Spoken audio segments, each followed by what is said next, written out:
Hello, and welcome to this week's episode of the Omniverse podcast. Today's story is called Thrice Damned. I wrote this story for a short story contest. Unfortunately, the judges didn't match my vision, so they picked other stories to go to the top, but that's okay. That means I get to share this with you.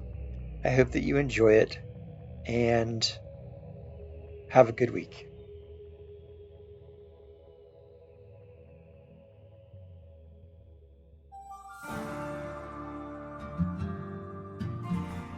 Thrice Damned by Scott Roche. Jeb saw death coming for him before he could see the actual horses. He knew taking his family out west would be dangerous, but it would mean providing for them and granting him freedom from his past. He thought he had left the outlaws with the rest of the wagon train. Their dust plume was visible for miles.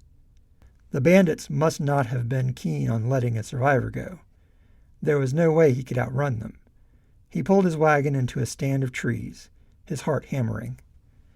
Then he rolled a heavy barrel down a ramp he'd made and hid it behind a tree. Camouflaging the barrel by stacking fallen branches around it took longer than he liked. He climbed into a tree, his Winchester and Sharps rifles tied together, and pulled up after him.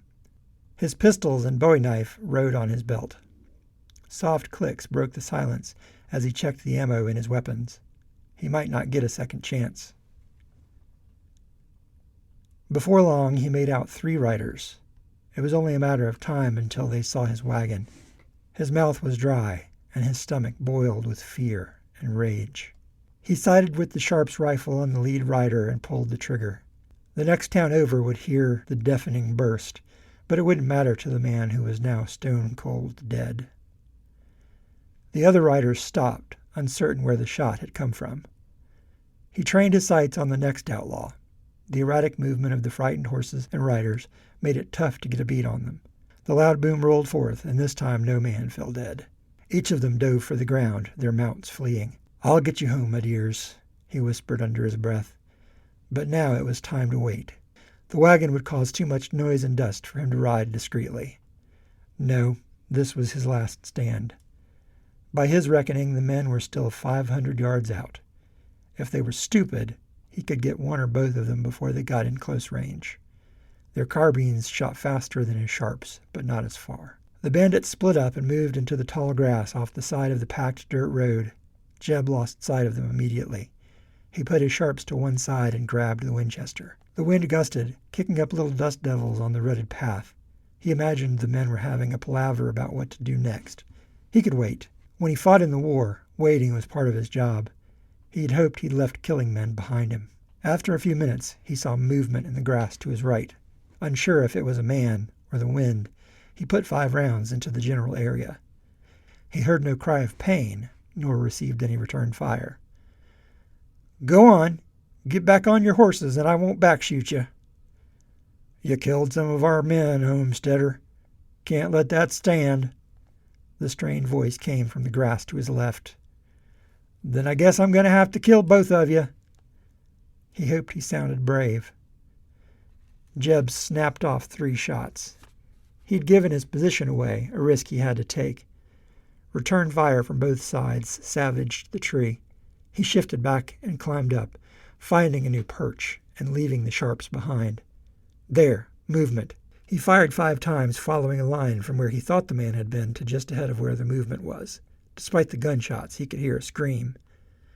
Before he had a chance to move, he saw a motion to his left and heard rapid shots followed by a searing pain in his left shoulder and chest.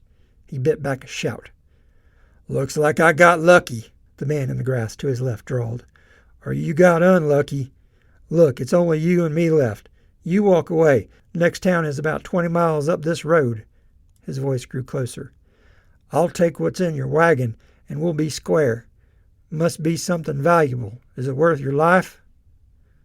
"More than you know." "All right, you win." Jeb dropped the guns as carefully as he could and, groaning in pain, clambered down the tree.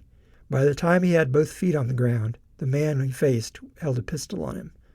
The bandit was bleeding from a leg wound, and the bullet grazed to his arm. "You know what?" The bandit cocked his pistol. Swiftly, Jeb jumped to his left and pulled the bowie knife, throwing it just before he landed. The knife embedded itself deep in the bandit's chest. Clutching the knife, the man fell, but not before he let off a final shot. Hot pain filled Jeb's gut, but paled in comparison to the task ahead. All the bandits were dead. With a hole in his stomach and chest, Jeb would be dead before long. He wanted to cry about how unfair it was, but it would waste energy. He stumbled to the barrel, praying for enough strength to dig a hole. He went to his knees before the barrel containing his wife and unborn child, preserved in salt. He'd be thrice damned if he left them unburied, even if it was here instead of on their homestead. And damned I may be. He felt something tear in him when he moved the barrel, blood gushing from his gut. Dig. Fingers scrabbled in the dirt, trying to scratch out the shallowest of graves.